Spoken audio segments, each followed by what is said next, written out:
Los protagonistas de la noticia en Notimundo. Y a esta hora damos la bienvenida al abogado Ricardo Vanegas, asambleísta por Pachacutic y uno de los interpelantes en el caso del juicio político a Víctor Anchundia, superintendente de compañías. Asambleísta, buenas noches. Fausto Yepes le saluda.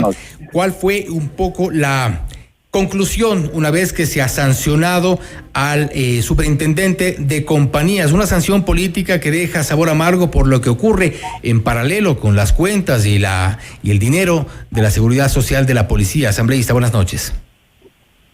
Creo que lo que ocurrió el día de ayer es una resolución histórica, porque se sanciona a un funcionario con 132 votos a base de la abundante prueba documental y testimonial recogida durante el desarrollo de la etapa de prueba ante la Comisión de Fiscalización.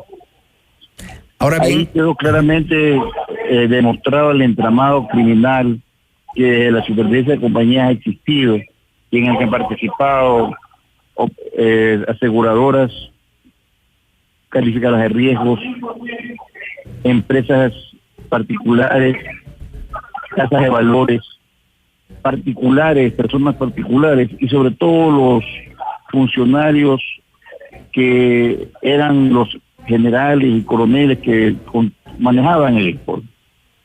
Mire, en esto no pudo haberse hecho esto sin que haya participado mucha gente desde el año 2014 hasta el año 2020. Estamos hablando de 990 millones de dólares. Muchos de ellos ya se encuentran prófugos en España, Estados Unidos, México y Canadá.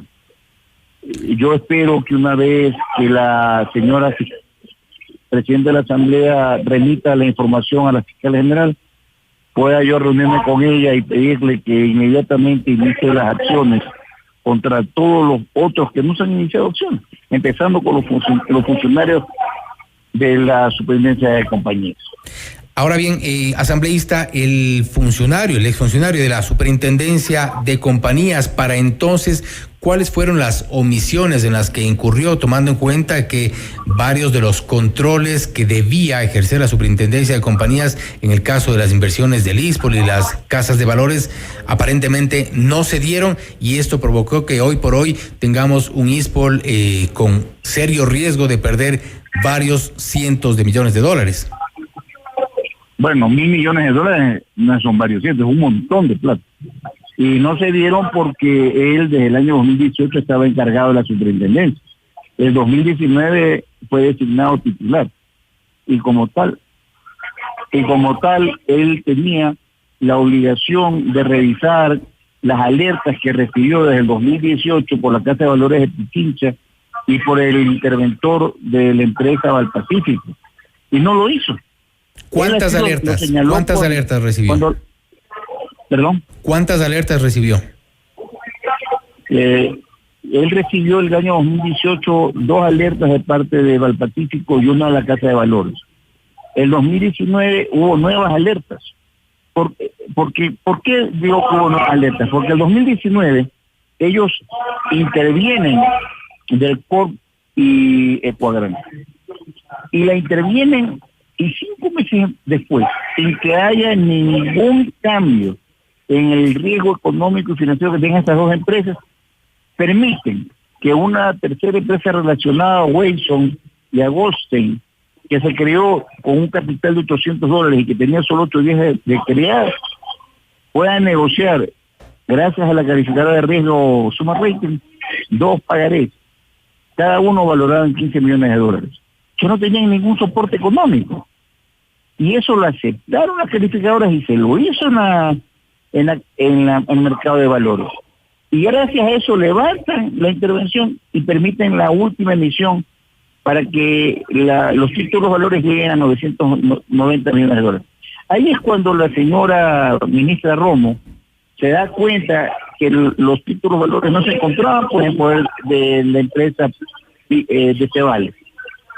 Y decide ir donde el superintendente de compañías dice, oiga, de Cebales no nos quiere traer los títulos valores. Y es porque no los tenían.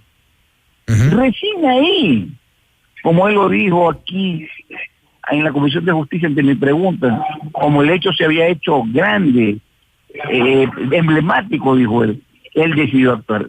Pero y antes, todos los documentos que él recibió, los leyó y no hizo nada. Él dice que eso es responsabilidad de los intendentes, pero le damos bien lo que dice la ley de compañía. El responsable es el funcionario que designa al intendente, y de acuerdo al Código Administrativo, esa delegación no lo hace responsable solamente al que esté en funciones de esa intendencia, sino quien lo nombra. Evidentemente había una máxima autoridad encargada de supervigilar todos estos procesos.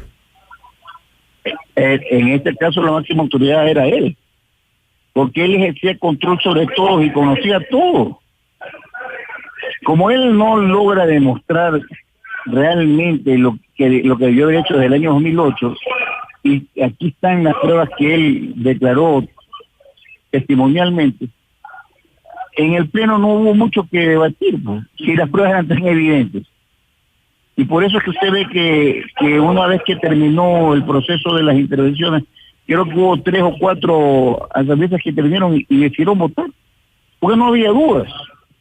Cuando no hay dudas, cuando tenemos la convicción de que lo que se ha hecho está mal, ¿verdad? Viene la sanción.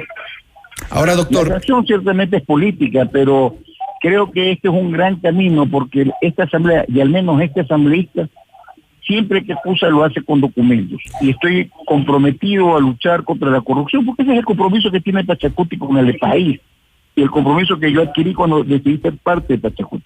Doctor, si bien esta es la sanción política, como usted mismo menciona, en paralelo hay alguna opción de que, de acuerdo a todo lo que se ha revelado en este proceso de juicio político, incluso a través de las comparecencias en el Pleno de la Asamblea Nacional, pueda eventualmente salpicar el caso del ISPOL del ámbito penal a otros personajes?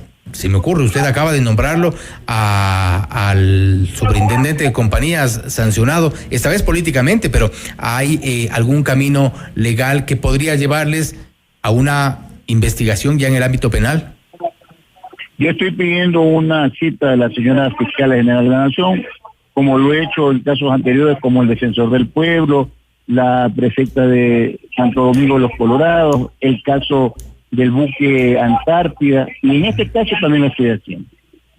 Y voy a llevarle y estructurado las ayudas memorias de la información que yo tengo para que inicie las acciones penales contra todas las personas que están vinculadas. En la resolución que usted debe leer, que se tomó el día de ayer, se establece qué acciones tienen que iniciarse contra las empresas de seguro, las calificadoras de riesgo, las empresas particulares, los funcionarios públicos de esas compañías, los funcionarios del ISPOL y muchas más personas. Usted no se imagina, estudios jurídicos que han participado en esto.